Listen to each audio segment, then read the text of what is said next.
last time we spent some time, for those that were here, but we spent some time just taking a P&L, really just an operating memorandum, and looked at revenue and expenses. And we broke down, we just spent time talking about income first. So this is a 100-unit apartment building.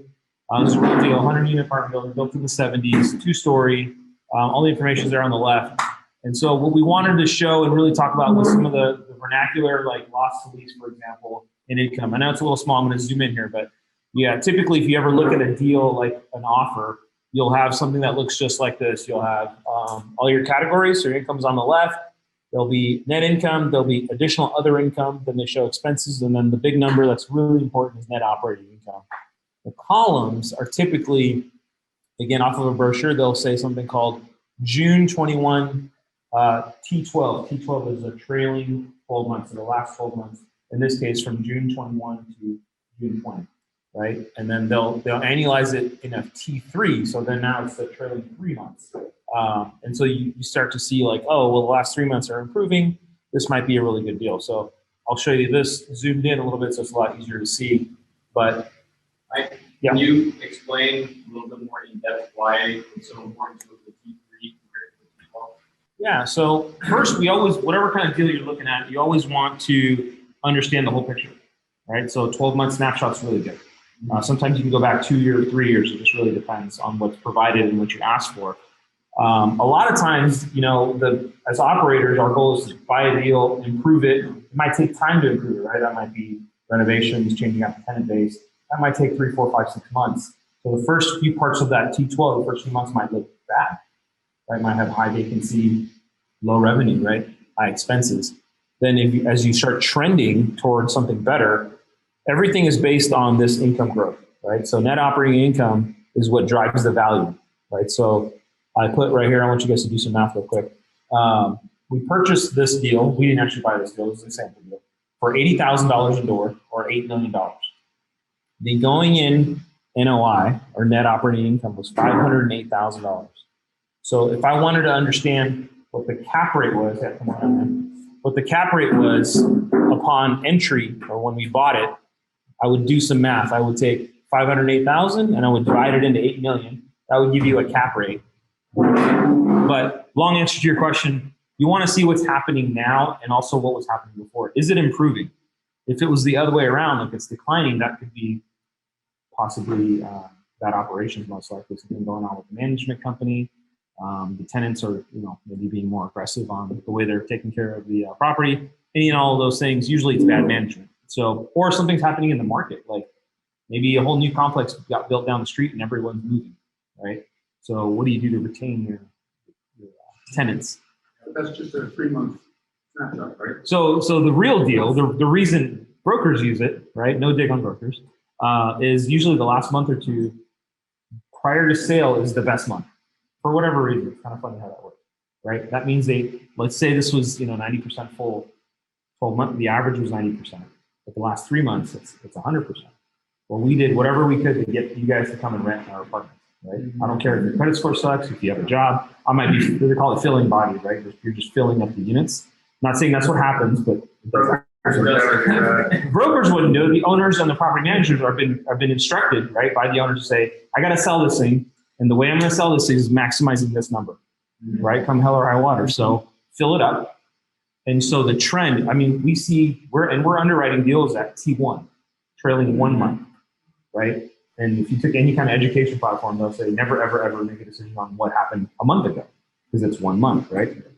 Highly competitive market, decisions are sometimes made on 1 month.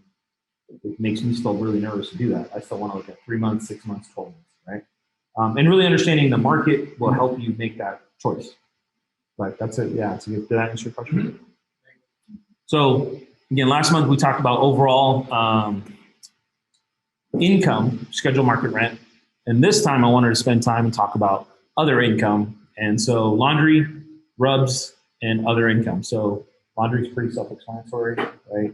In this case, they're charging, or they're earning $114 a door per year in laundry. So this is a 100-unit complex, right? $950 a door per month, right? Rubs, $28. So Rubs, you guys know what Rubs is? You can't. You know what Rubs is? You're like, I don't know. So it's essentially, it's a billing system, right? Utility billing system. So Steven pays $628 to rent our apartment, but we also want to charge you for utilities, and we don't have a master meter, or we don't have an individual meter, right? So you don't have to go get your own electric bill, but you have to have electricity. So the building pays for the electricity, but we want to charge you a portion of that for your apartment. Hey, Mike, if our electric bill is $100,000 a year, can you charge the tenants $110,000 a year? You cannot, Michael. You cannot become your own utility. PG&E or SRP, those guys don't like that, right? But we can make $99,000 a year, right? Meaning we can charge up to that. We can't make more than what we're being charged. Isn't that economic scale? You still can't make money on it. Right, well, some say to like 80%, you can charge back some more. Yeah, so a good RUBS program, so RUBS is Ratio Utility Billing System, is the name of the acronym. There's the acronym, but just means if Steve's in a 1-bedroom and Michael's in a 2-bedroom, Michael's going to pay a little bit more, right? Because he's got a bigger unit, he's going to use more water, etc., more electricity. And square footage plays into it. That's fine. So in this case, only $28 is being charged for RUBS. And then other income. So other income could be pets. Michael's got like 6 cats. We're going to charge him more than $38, right? Cover parking, storage is an opportunity. So there's lots of ways to create other income. In this case, if we look at rent, you might find out that we're already really close to market, maybe. But what else could we do here, right? So how do you create this? Because every dollar you put in, you can get 6x that in value, right? So did you guys figure out the 6.3 is the cap rate? Cool. So let's say we have room to grow, right? Maybe we can get, instead of $28, can we get $50, right? So what's the difference there? $12? $24, right?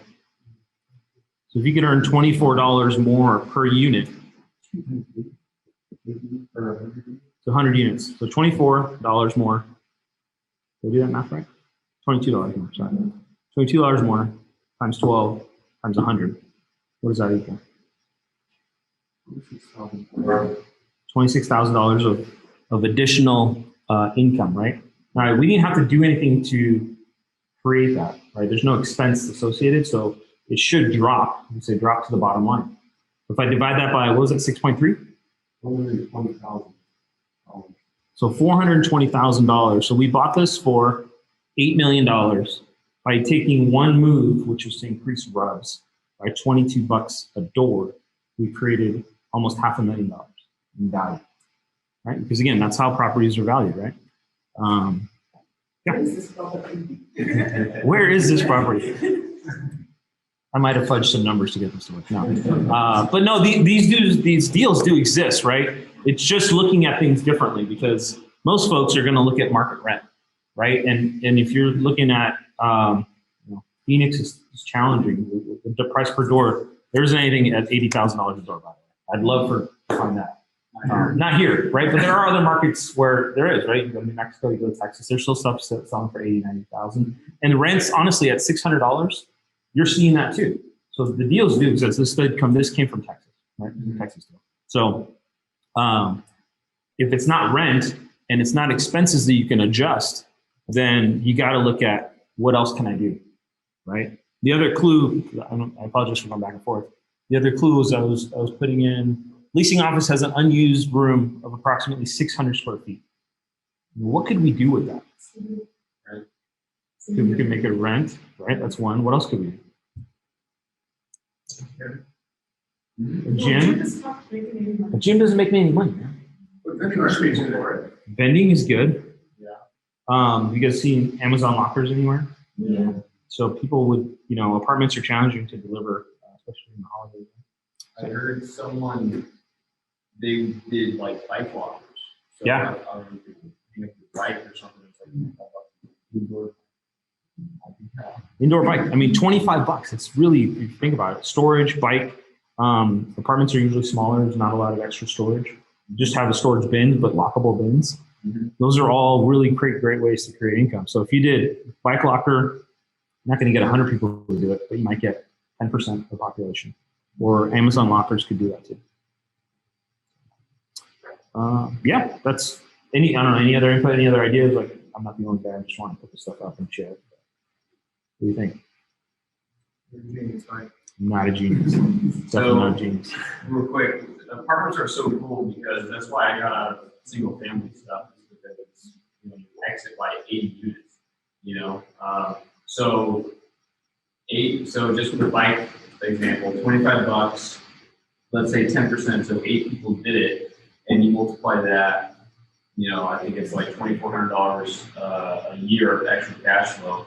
But then at a 6.3 cap rate, you just increase your value by 38 grand just by $25.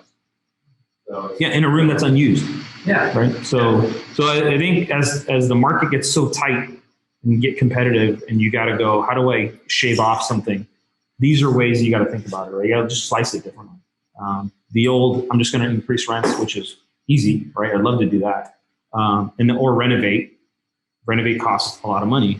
How can we get creative without having to spend a lot of money, or spend as little as you can to maximize the return? So, Put a big old cell tower on the roof.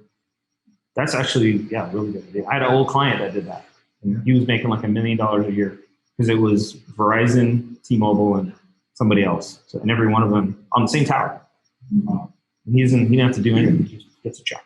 Billboards are very popular. Any and all those things are good ideas. Covered parking could be good too. So why can't we do a rent as make a studio? We are going to spend 2,000 on that. You could. You absolutely could. Yeah. And you would be drawing a rent of 650 per month, like 12, or you pay more than that. So what's the math on that? Show I didn't do the math. I didn't think about that. Yes. What's the math? So let's see. So $650 a month, right? So it's a 600 square feet, maybe a single room. Yeah. Maybe there's a studio. And So we'll have. So the only thing I'll say on that is it's $7,800 a year. Is that right? 650 times 12. $7,800. I do have an expense against that, right? Because I got to. yeah. That's the regular expense of $3,200 divided by 0.063. Yeah, 50 grand. Yeah, that works too. That works too. I don't think there's a wrong answer. I just think you got to look at the options and go, what else could we do? Yeah. That's all we have. Want to say thank you for you guys